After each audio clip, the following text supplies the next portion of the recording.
warahmatullahi wabarakatuh. Bismillahirrahmanirrahim. Alhamdulillahirabbil alamin.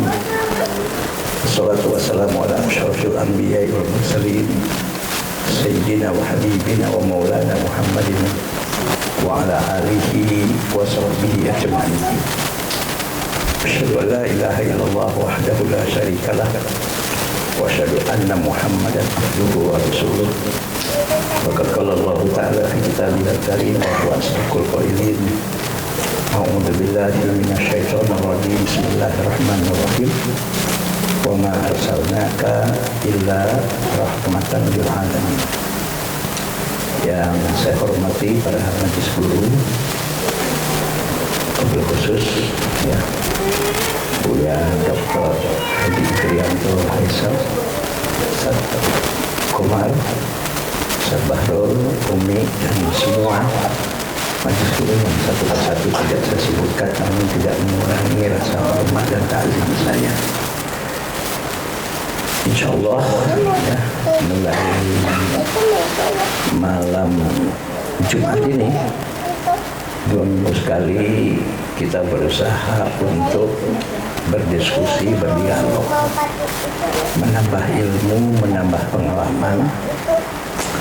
Apalagi tadi kata Pak Menteri Agama Pak Nazarudin Umar ya, dosen pun di perguruan tinggi sekarang itu dianjurkan, bahkan dibuat peraturan gitu ya, untuk minimal 1 minggu sekali hadir di majelis ilmu, berdiskusi, berdialog. Untuk apa? Ya untuk menambah ilmu, pengalaman, karena bagaimanapun ilmu itu berkembang.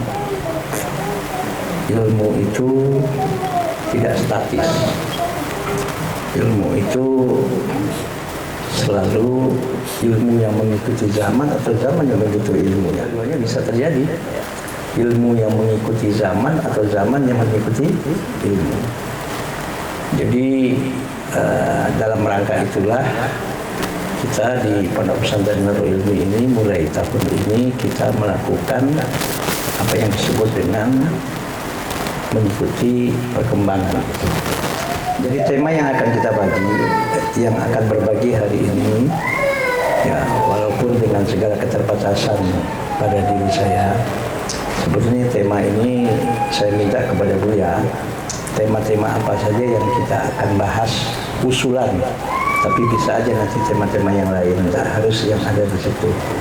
Hari ini tema yang akan kita bahas adalah yaitu membangun peradaban rahmatan lil alamin. Pertanyaannya, apa itu peradaban? Nah, peradaban itu apa? Kalau dalam bahasa Melayu, peradaban itu disebut tamadun. Ya, tamadun. Kalau dalam bahasa Arab, peradaban itu sering dikenal dengan istilah hadharah. Saya ingat waktu saya di Madinah dulu ada mata kuliah 4 semester, itu ada mata kuliah judulnya Hadir Al-Alam Al-Islami. Itu materinya, mata kuliahnya selama 4 semester itu ya memang menjelaskan tentang peradaban Islam dari zaman dahulu sampai zaman terkini yang ada di umat Islam dan di negeri-negeri umat Islam. Nah, peradaban itu apa sih? Ya, apa itu yang dimaksud dengan peradaban? Di sini dalam satu catatan, peradaban itu adalah kemajuan atau kecerdasan kebudayaan lahir dan batin. Itu ada yang mengartikan seperti itu. Dan juga ada yang menyatakan peradaban adalah hal yang menyangkut sopan santun, budi bahasa, dan kebudayaan satu bangsa. Makanya itu bangsa yang beradab, umat yang beradab, yang mempunyai peradaban adalah bangsa yang punya sopan santun, yang punya budi bahasa, yang punya kebudayaan, cerdas, lahir dan batin. Mungkin gitu kali Bu ya, arti yang namanya bangsa yang beradab. Sekali lagi, jadi bangsa yang beradab itu bangsa yang bagaimana? Bangsa yang mempunyai sopan santun, bangsa yang mempunyai budi bahasa, bangsa yang mempunyai apa yang disebut dengan kecerdasan maupun kebudayaan lahir dan batin. Nah, pertanyaannya adalah apakah binatang berbudaya atau tidak, punya peradaban atau tidak? Ya, kalau menurut ukuran manusia, maka binatang tidak punya peradaban. Usikum wa nafsi wa iyaya bittaqwallah. Apa yang membedakan manusia dengan binatang? Yang membedakan manusia dengan binatangnya itu peradaban, itu salah satunya. Ya, salah satunya peradaban itu, dan peradaban itu terbentuk dari akal dan dari agama. Nah, kita tidak perlu bicara agama lain, tidak perlu yang disebut dengan kita bicara mungkin keyakinan kita dengan orang lain. Kita sebagai umat Islam, bagaimana membangun peradaban Islam yang Allah bilang wa ma arsalnaka illa rahmatan lil alamin. Tidaklah aku mengutus engkau hai Muhammad membawa risalah kepada umat manusia kecuali sebagai rahmatan lil alamin. Nah, itu mungkin yang akan kita sedikit bahas ya, bahwa segala apapun ajaran Islam itu tidak lepas daripada rahmatan lil alamin. Bahkan hukum syar'i pun itu tidak lepas dari rahmatan lil alamin. Nah, usikum wa nafsi wa iyaya bittaqwallah. Kalau berbicara peradaban dalam Islam itu ada beberapa hal yang kita perlu perhatikan. Satu, ya, untuk membangun peradaban rahmatan lil alamin itu dalam Islam diperlukan 3 hal. Ya. Satu, apa yang disebut dengan tauhid.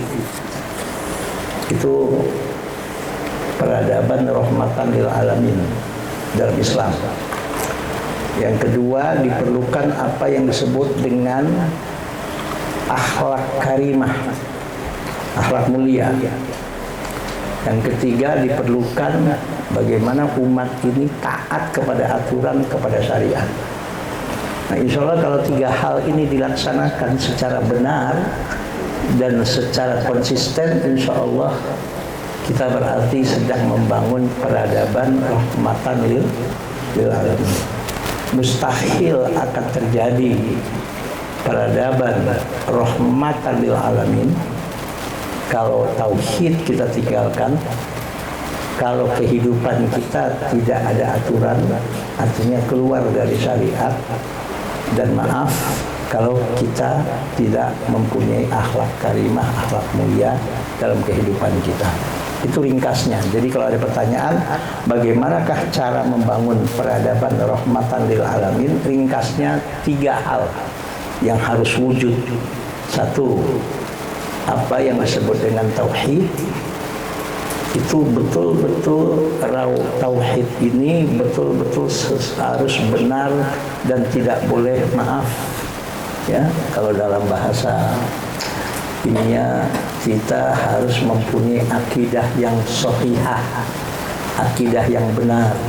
Tidak boleh kita mempunyai keyakinan atau akidah yang sesat. Karena kalau punya akidah yang sesat, rasanya sulit untuk bisa membangun apa yang disebut dengan peradaban rahmatan lil alamin itu. Pertanyaannya, apa fungsi akidah dalam membangun peradaban? Dalam membangun peradaban, akidah itu fungsinya adalah sebagai fondasi, sebagai landasan. The foundation of life kita itu adalah akidah. Kalau dalam bahasa Inggrisnya peradaban itu apa ya? Apa? Civilization ya. Civilization dalam Islam itu nggak akan terbentuk secara benar kalau maaf kehidupan kita tidak dilandasi dengan iman dan tidak dilandasi dengan akidah yang benar. Itu satu. Kedua, untuk membentuk peradaban yang rahmatan lil alamin dalam Islam itu, apa yang dilakukan dalam segala aspek kehidupan kita, bukan hanya bagaimana kita beribadah yang disebut dengan ibadah murni ritual saja, bahkan ibadah-ibadah yang berbentuk muamalat pun itu tidak boleh keluar dari tuntunan syariat, harus sesuai dengan tuntunan syariat. Dan tidak ada hukum dalam Islam itu yang tidak rahmatan lil alamin. Nanti kita buktikan. Ya.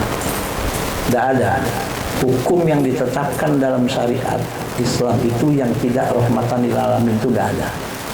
Sampai kenapa dalam Islam itu Rasulullah SAW misalnya, ya, dalam menyembelih binatang sembelihan itu kata Rasul, idza dzabhtum adzibhata fahsinu al-qiblata, idza qataltum al-qiblata wa dzabhtum adzibhata fahsinu al-qiblata.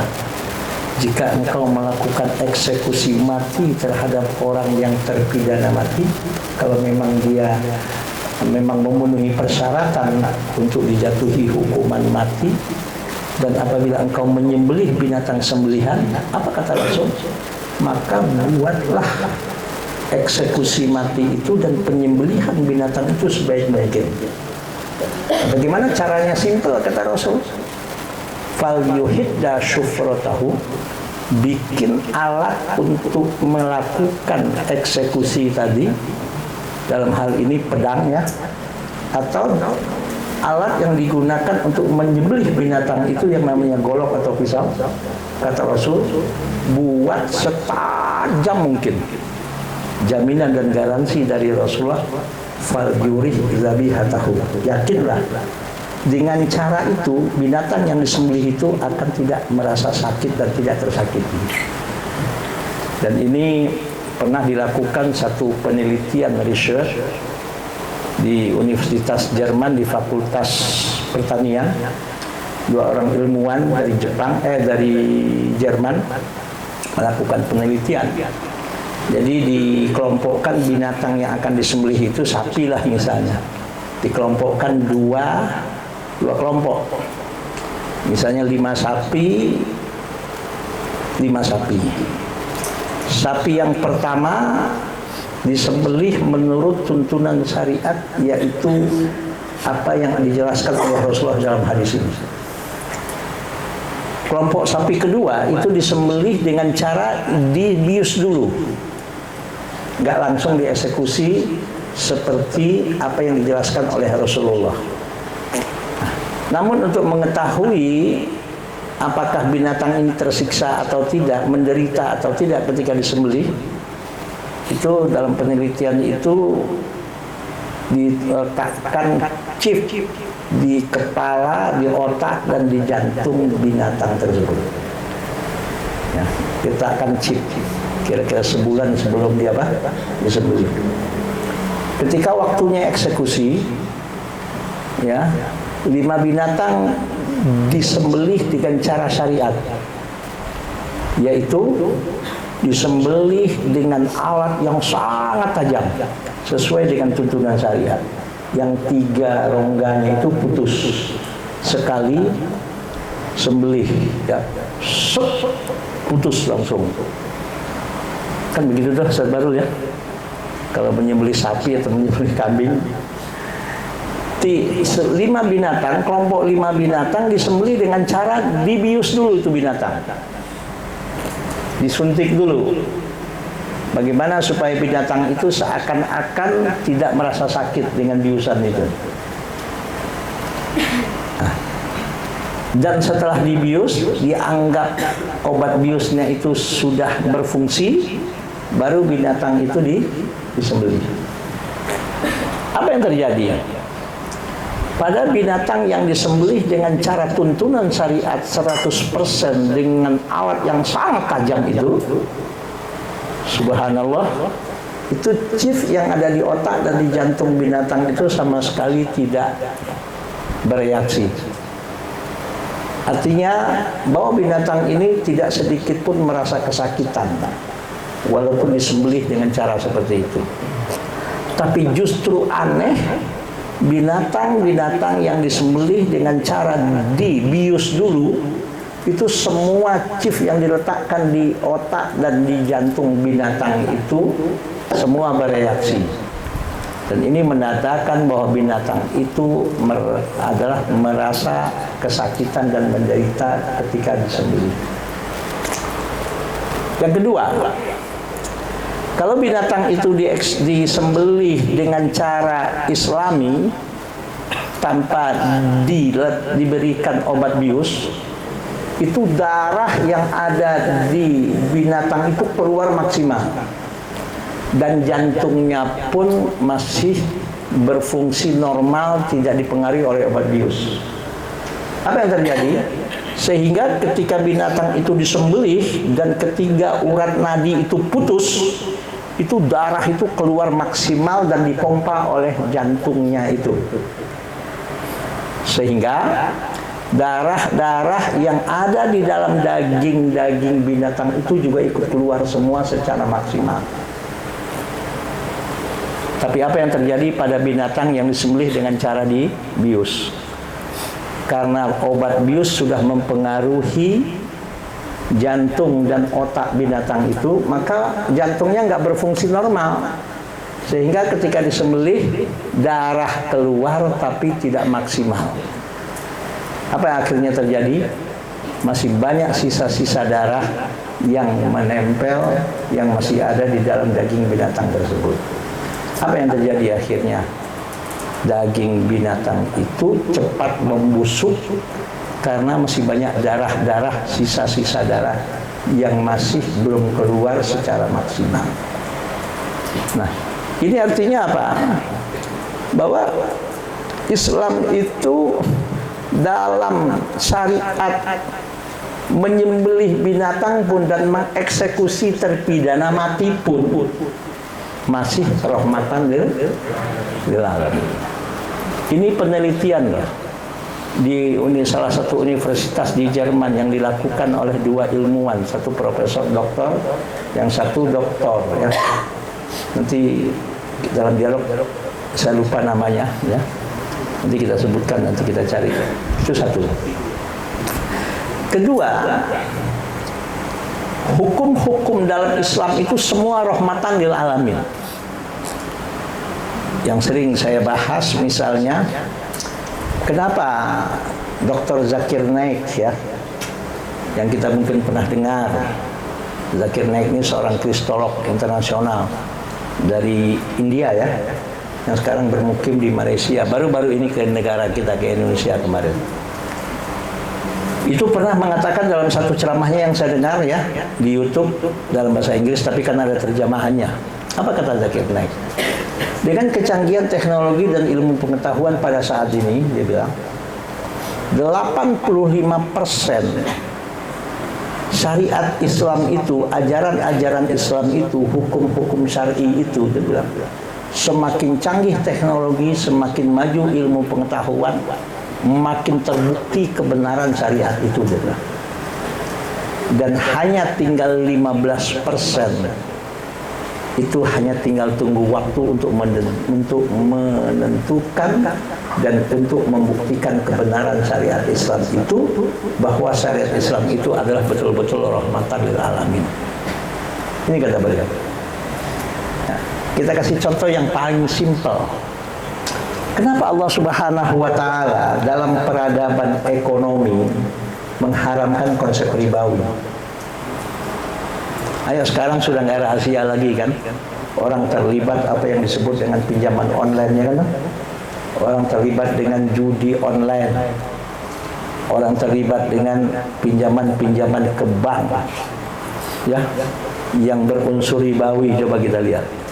Banyak yang putus asa, banyak yang frustasi.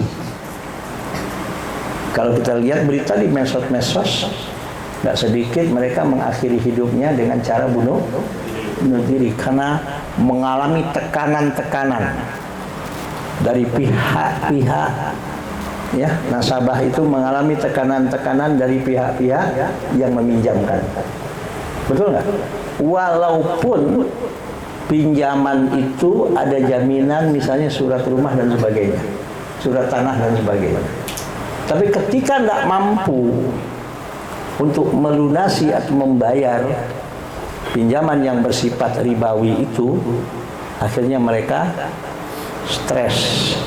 Dan akhirnya kalau iman tidak kuat, tekanan begitu dahsyat, kadang-kadang tidak sedikit, ya betul nggak? Menyelesaikan kehidupannya, mengakhiri hidupnya dengan cara bunuh diri. Nah, kenapa kok konsep ribawi itu diharamkan dalam Islam, dalam peradaban ekonomi Islam? Karena Islam itu menginginkan apa yang disebut dengan rahmatan lil alamin. Umat ini dalam berekonomi, dalam berbisnis itu saling cinta mencintai, saling sayang menyayangi, saling tolong menolong, bukan saling tekan menekan, bukan saling maaf, ya, yang kaya makin kaya, yang miskin makin miskin, bukan orang-orang kaya menari-nari atas penderitaan orang miskin, yang nggak selesai hutangnya, nggak selesai bunga pinjamannya seumur hidup, kadang-kadang nggak selesai, padahal dia udah bayar tapi nggak selesai karena dia nggak tahu berapa persen dia harus bayar per bulan, padahal minjam nggak seberapa tapi bayarnya bisa berlipat ganda. Ya, saya punya seorang teman di Jakarta, dan ini bukan kata orang, bukan hoax, dia curhat sendiri ke saya. Kebetulan dia pengurus masjid, saya salah seorang ya yang selalu diminta pengajian bulanan di masjid yang beliau sebagai seksi dakwahnya.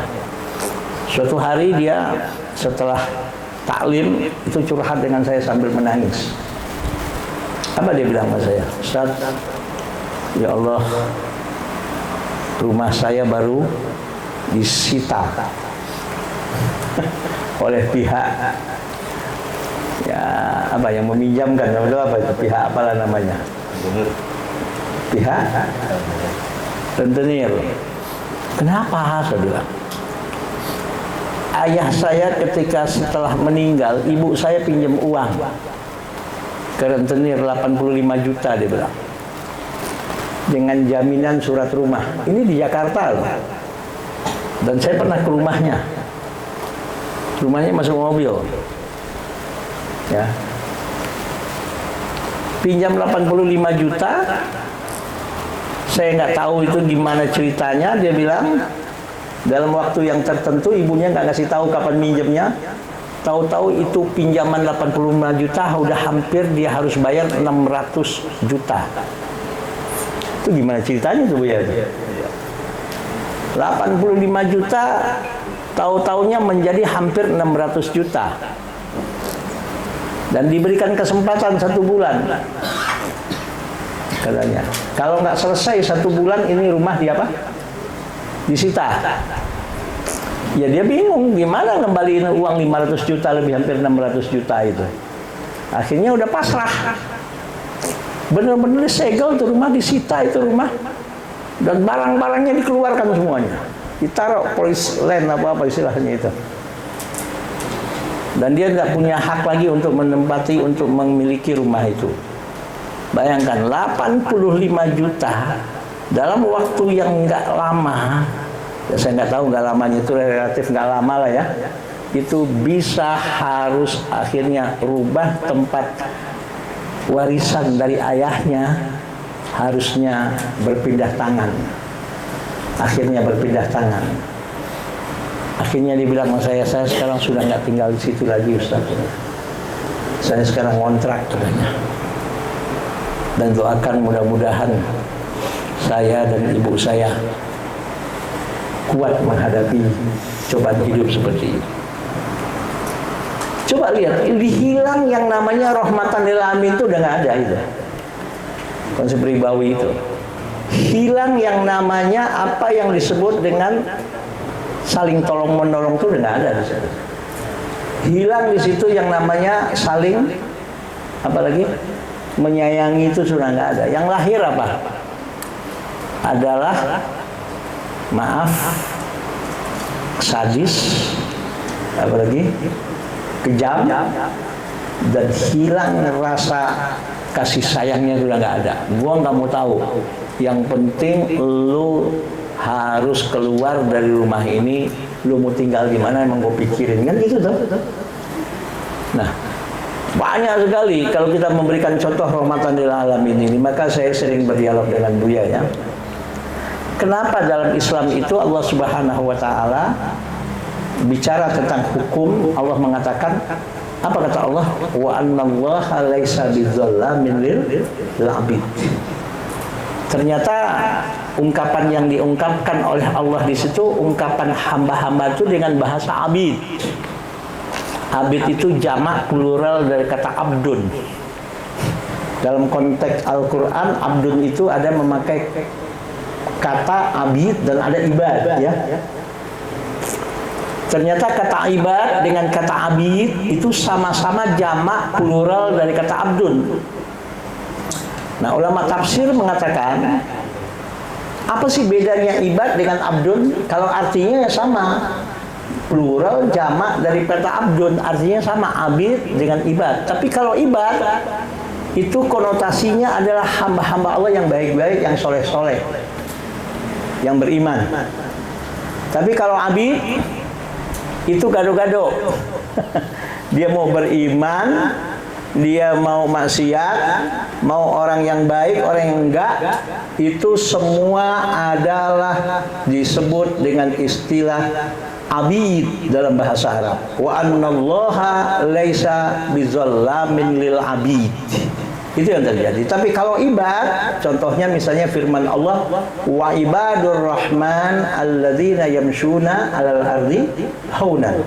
Apa bedanya kata abid dan ibad? Kata abid itu konotasi pemakaiannya adalah untuk hamba-hamba Allah. Kalau abid, baik dia beriman maupun tidak, baik dia soleh maupun tidak, bahkan ahli maksiat pun itu abid namanya dalam bahasa Arab.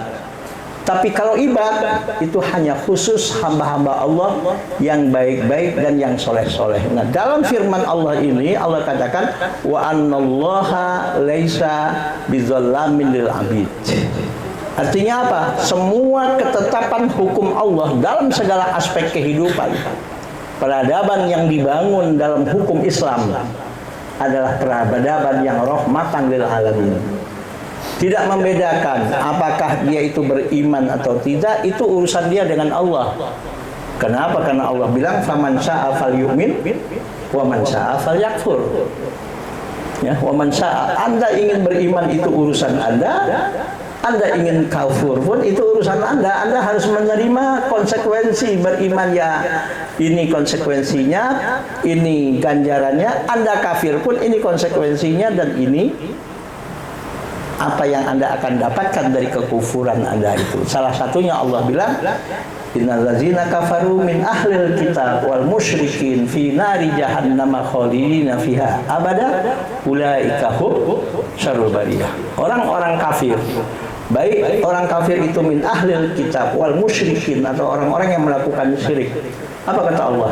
Di akhirat nanti fi nari jahannam, dia akan mendapatkan dan akan dimasukkan oleh Allah ke dalam neraka jahanam, bahkan khalidina fiha abada, kekal abadi selamanya di neraka jahanam itu. Kenapa? Ulaika hum syarrul bariyah. Nah, kita buktikan bahwa hukum Allah itu betul-betul tidak menzolimi semua hambanya, beriman maupun tidak beriman, baik dia ahlul maksiat maupun tidak. Hukum Allah itu adil gitu loh.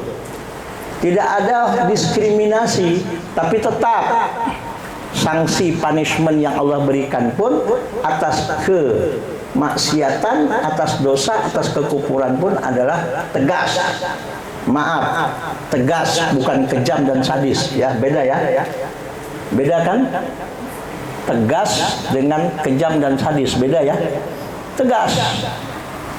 Contoh, misalnya kita lihat hukum Allah itu. Ya, tegas. Kalau membunuh, terbukti dia membunuh dan memang betul-betul konkret, fakta datanya memang dia itu membunuh, maka hukum yang tegas adalah dengan cara hukum mati. Dalam Islam namanya kisos. Dan cara menghukum kisos itu dengan cara, yaitu dalam Islam itu dengan cara apa? Dipancung. Saya 5 kali pernah melihat hukum kisos ini ketika saya kuliah di Madinah dulu. Itu dalam hitungan detik. Ya, ketika eksekusi kisos itu langsung itu, tapi tidak pernah kepala putus, itu nggak pernah. Hebat itu algojonya. Tapi hitungan detik langsung meninggal. Dalam hukuman mati di dunia ini macam-macam cara eksekusi mati itu. Ada dengan cara disuntik, ada cara digantung, ada dengan cara ditembak, ada dengan cara disetrum dengan kursi setruman.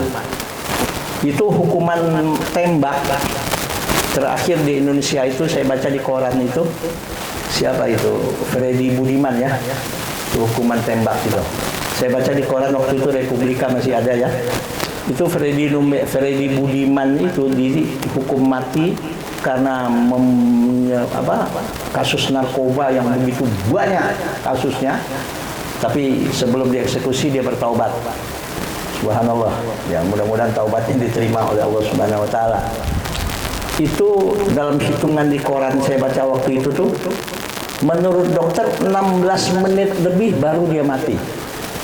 Setelah ditembak itu, oleh eksekutor, terkena jantung. 16 menit sekaratnya baru mati. Itu menurut hitungan dokter ketika itu.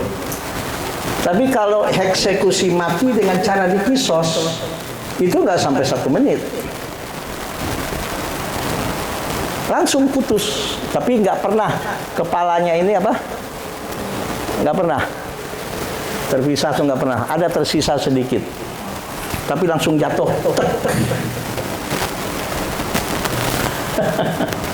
Nah kayak itu. Binatang yang disembelih dengan cara pisau yang begitu tajam, itu ternyata setelah dilakukan penelitian di Jerman tadi, dia nggak merasa apa? Nggak merasa kesakitan. Karena apa? Karena alat yang digunakan untuk menyembelih binatang itu betul-betul pisau yang tajam. Jadi dalam Islam sampai mengeksekusi mati terpidana mati yang memang dia sah untuk dihukum mati, itu pun dengan cara seperti itu. Tapi apa yang dikembangkan, coba lihat. Hukum kisos itu dia bilang dibikin bukan dengan ungkapan hukum kisos, tapi hukum pancung. Sehingga image orang itu langsung apa? Serem. Padahal nggak ada istilah hukum pancung, yang ada hukum kisos. Ternyata menurut dokter, ya, ini saya banyak berdialog. Baru hari apa kemarin ini? Hari Ahad kemarin tuh saya taklim di Romangun, ketemu seorang dokter mengatakan, betul, bagi dia bilang sama saya, eksekusi mati yang paling efektif itu adalah dengan cara yang diterapkan oleh Islam. Itu kalau dihukum mati dengan cara digantung, itu kadang-kadang tergantung kekuatannya. Kadang-kadang setengah jam masih ada yang belum meninggal kan. Apalagi disuntik katanya. Itu kadang-kadang tergantung kekuatan fisiknya. Bahkan sampai disetrum pun tergantung kekuatan fisiknya. Tapi efektif kalau hukuman itu dengan cara apa yang dinyatakan dalam Islam, yaitu hukuman kisos, dengan cara dieksekusi dengan pedang yang begitu tajam. Nah, coba dalam Islam sampai eksekusi mati, terpidana mati pun, ya subhanallah, begitu ada nilai yang namanya rahmatan lil alamin. Nah, jadi membangun peradaban rahmatan lil alamin dalam Islam ini nggak boleh lepas dari 3 tadi itu. Apa? Tauhid. Tauhid ini yang Buya pernah membahas kemarin di anak-anak ya. Tauhid itu adalah esanya Sang Kholik ya. dan esanya pengabdian hidup kita kepada Allah hanya kepada yang Maha Esa. Inna sholati wa nusuki wa mahyaya wa mamati lillahi rabbil alamin. Dan yang ketiga, the unity of knowledge, ya kalau nggak salah begitu kan? Yang kedua, the unity of existence, ya kan? Jadi dalam Islam itu tidak ada yang namanya pemisahan ilmu umum dan ilmu agama, itu nggak ada. Semua ilmu dalam Islam itu adalah ilmunya Allah. Nggak ada sekularisme dalam ilmu pengetahuan dalam Islam itu nggak ada. Tapi sayang umat ini nggak tahu. Contoh ya, kalau Anda pernah membaca seorang ulama tafsir yang menulis kitab namanya At-Tafsirul Kabir, 32 halaman, 32 jilid, ada tafsirnya di rumah saya, yang ditulis oleh seorang ulama mufassir namanya yaitu Ar-Razi, tafsir Ar-Razi. Tafsirnya namanya Tafsir Kabir, Muhammad Abu Zakaria Ar-Razi ya. Itu Ar-Razi itu sebetulnya bukan cuma ahli tafsir, seorang ahli kimia. Oleh dunia barat, supaya nggak kelihatan dia sebagai seorang muslim, namanya Ar-Razi diganti Rezis. Coba pelajari deh, cari itu siapa Rezis itu. Rezis itu seorang ulama ahli tafsir. Ya. Tapi coba lihat, supaya nggak kelihatan disebut adalah Rezis. Ahli kedokteran kita tahu yang namanya Ibnu Sina. Tapi dibikin seakan-akan bukan orang Islam, namanya Avicenna. Ahli dalam filsafat, bahkan ahli dalam fikih.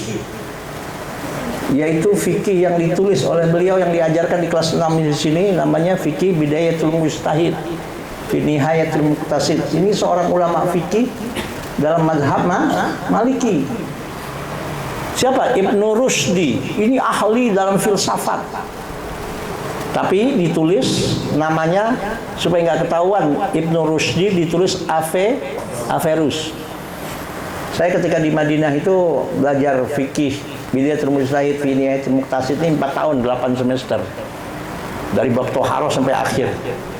Itu salah seorang dosen saya di Madinah itu dulu sangat dikenal ya. Namanya Muhammad Al-Mukhtar.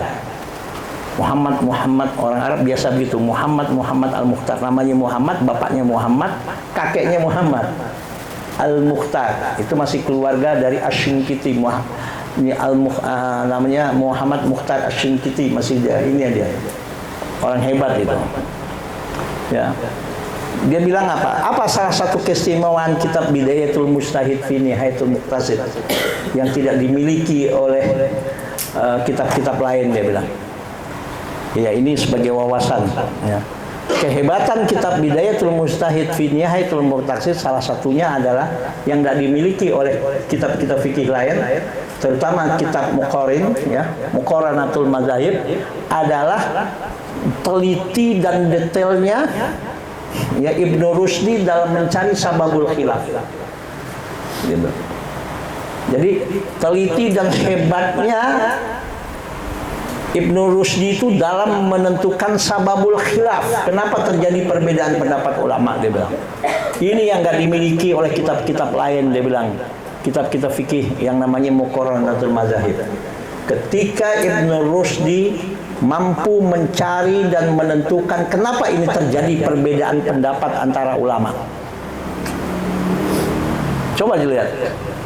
Hebatnya di situ Ibnu Rushdi itu di situ, karena memang dia selain ulama fikih dia ulama filsafat. Jadi Islam ini dahsyat sekali gitu. Ketika tauhid menjadi landasan kehidupan, ketika syariat tidak ditinggalkan dalam kehidupan. Nah, yang ketiga, ketika akhlak karimah, akhlak mulia ya dipakai menjadi apa ya? Kalau iman itu dijadikan landasan kehidupan, syariat dijadikan tata cara kehidupan, iman itu dijadikan akhlak karimah itu dijadikan pakaian dalam kehidupan. itu otomatis akan terbangun yang disebut dengan peradaban rahmatan lil alamin. Jadi seorang muslim itu coba lihat, ekonomi dalam Islam itu ekonomi yang indah. Sistem politik Islam itu sistem politik yang indah. Coba lihat, nggak ada lagi yang lebih indah daripada sistem Islam dalam berekonomi itu. Karena sistem perekonomian Islam itu adalah sistem yang disebut dengan membangun peradaban rahmatan lil alamin dalam kehidupan manusia. Dalam politik Islam, coba salah satu aja lah contoh. Apa sih syarat seorang pemimpin? Dalam fikih siasah, baik yang ditulis oleh Al-Mawardi, oleh Ibnu Rajab Al-Hambali dalam kitabnya Al-Ahkam As-Sultaniyah, bahkan Ibnu Taimiyah dalam kitab As-Siyasah Syariah, itu jelas sekali itu. Syarat mutlak seorang pemimpin dalam Muslim itu dia harus punya 4 syarat. Apa? Siddiq, tabligh, amanah, fatonah. Harus betul-betul siapa calon pemimpin itu orang yang jujur. Bahkan bahasanya siddiqun. Ya, siddiqun ala wazninya itu isim sigoh mubalaghah ya. Orang yang betul-betul dikenal kejujurannya. Kalau di kita kadang-kadang calon pemimpin kejujuran juga nomor 1, pembohong pun kadang-kadang nggak peduli. Apalagi masyarakat kita kadang-kadang astagfirullahaladzim punya mental, ya mudah-mudahan enggak ya. Ini kalau masyarakat kita punya mental kayak gini, maju tak gentar membela yang bayar, udah nggak peduli lagi tuh calon pemimpin jujur atau enggak. Dalam Islam mutlak seorang pemimpin itu seorang yang jujur dan kejujurannya dikenal. Oke, tabligh, seorang pemimpin itu harus transparan. Ya transparan, nggak boleh yang namanya apa yang dibicarakan itu betul-betul adalah jelas. Apa yang disampaikan itu ya referensinya jelas, validitasnya jelas, transparan. Nggak ada yang diumpet-umpetin, nggak ada yang direkayasa, nggak ada itu yang namanya pencitraan, nggak ada. Harus transparan pemimpin dalam Islam itu syaratnya. Mempunyai jiwa yang transparan. Ya, yang ketiga harus amanah. Amanah itu lawan daripada khianat. Bukan pemimpin itu yang suka berkhianat. Berkhianat kepada bangsanya, berkhianat kepada rakyatnya, berkhianat kepada negaranya. Bukan. Yang amanah, yang menjaga amanah yang diberikan oleh masyarakat kepada dia. Untuk memimpin satu masyarakat, untuk memimpin satu bangsa, untuk memimpin satu negara. Dan nggak cukup hanya sekedar siddiq tabligh siddiq tabligh amanah, harus fatonah, cerdas, punya wawasan yang luas, berilmu. Ayo cari mana kriteria pemimpin yang lebih dahsyat selain apa yang dinyatakan dalam Islam. Iya kan toh? Jadi Islam itu memang adalah semua apapun yang ada dalam Islam ini adalah membangun peradaban rahmatan lil alamin. Dan ini nggak akan bisa kecuali tadi akidah yang benar, tauhid sebagai landasan dalam membangun peradaban itu. Dan tidak boleh keluar dari aturan syariat. Harus punya aturan, harus ada etika. Dan ketiga, dalam membangun peradaban yang disebut dengan rahmatan lil alamin ini harus didasari dengan akhlak karimah. Dan ini sering saya bahas. Apa itu akhlak? Akhlak itu plural jamak daripada khuluq. Ternyata kata khuluq dengan kata akhlak, dengan kata khaliq dan makhluk, itu kalau kita belajar ilmu shorof, dia satu akar kata, yaitu asalnya kholaqa. Kholaqa yakhluqu khalqan wa khuluqan fahuwa khaliqun wa zaka makhlukun. Jadi arti kata akhlak plural atau jamak dari kata khuluq dengan arti kata al-khaliq dengan arti kata al-makhluk itu nggak boleh ya tidak berhubungan, dia mempunyai keterkaitan yang erat yang nggak bisa dipisahkan. Maka sering saya mengatakan, apa itu akhlak? Kalau dilihat dari kata ini, definisi akhlak adalah, ya, karena dimulai akhlak itu dari hati. Ini Rasul yang bilang, ala inna fil jasadi mudghah idza saluhat saluhal jasadu kulluhu wa idza fasadat fasadal jasadu kulluhu ala wahyal qalbu. Inilah muaranya akhlak, inilah dasarnya akhlak, yaitu apa yang ada di hati makhluk. Dalam hal ini makhluknya adalah manusia. Jadi apa itu akhlak? Akhlak adalah isi hati, pikiran, ucapan atau statement atau pernyataan, tindakan atau perbuatan, kebiasaan atau habit, karakter dan sikap makhluk, dalam hal ini manusia. Jika sesuai dengan kehendak dan peraturan Sang Khalik, yaitu nggak keluar dari syariat dan berlandaskan kepada tauhid, itulah yang disebut dengan akhlak karimah, akhlak mulia. Tapi jika isi hati tadi, apa yang ada di pikirannya, apa yang diucapkannya, apa yang menjadi kelakuan, perbuatan dan tindakannya, yang menjadi kebiasaan, karakter dan sikapnya makhluk tadi yang bernama manusia tadi, bertentangan dengan kehendak Sang Khalik, dengan peraturan Sang Khalik, itulah yang disebut dengan akhlak sayyi'ah, akhlak tercela, al-akhlak al-madmumah.